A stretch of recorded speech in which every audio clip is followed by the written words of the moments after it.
Okay. Hi, Rea. Hi, Michelle. Rea, I wanted to thank you very much. You know that I expressed feeling a great deal of emotion about what's going on right now in the world. And it made me really think about the fact that we have so many residents here at the community that have played an active role in being advocates for and taking a stand for human rights and civil rights. And, you know, you and I certainly have talked in the past about your history, professional history, personal history on these matters. So I thought it'd be great to just chat with you about some of that today. So why don't you tell us all a little bit about your experience, both personally and professionally, as it relates to being an advocate and really being on the front lines for human rights campaign? Well, I think that I was, in some ways, more fortunate than a lot of people. I had a grandfather who was, although he came from Russia, he was a very unusual man, and I used to sit by him in front of his apartment building in Brooklyn, and he would tell me things about people. And as he got older, he had black women who came to take care of him and my grandmother, and he would tell me, people don't like them, they don't treat them the right way, and I always thought that they were just amazingly wonderful, warm people. So I grew up with a sort of a positive feeling about the black people that I came to know growing up.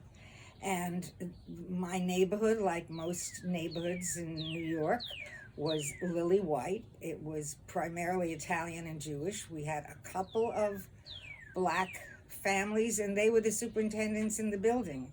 Uh, but I really did not get to know black people until I started working. And because I worked in welfare, in the welfare area, many of the people who I worked with were black, and they came from different parts of the country. And I began to really realize that they did not have the same opportunities that the rest of us had, just by the color of their skin. And so, as the civil rights movement began, and it began, I guess, sometime after World War II, when actually Truman integrated the troops. I mean, just because you have an edict and you say, okay, the troops are going to be integrated, it doesn't mean that people don't have feelings about that. And of course, the American black troops were not treated well. They were segregated. They were not treated well by the commanding officer.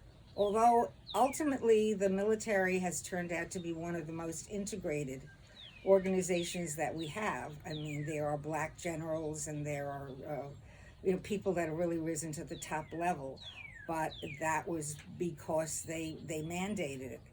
And then my experience was in seeing the organizations that came up, and that's one of the things that I think is very different about today. I mean, we had CORE, the Congress of Racial Equality. There was SNCC, the Student Nonviolent Violent Coordinating Council. We had the Southern Christian Leadership Conference, which was Martin Luther King's group. And there were really enormously powerful leaders like King and James Farmer, who was from CORE, and Stokely Carmichael, and I don't know how much of that is taught as history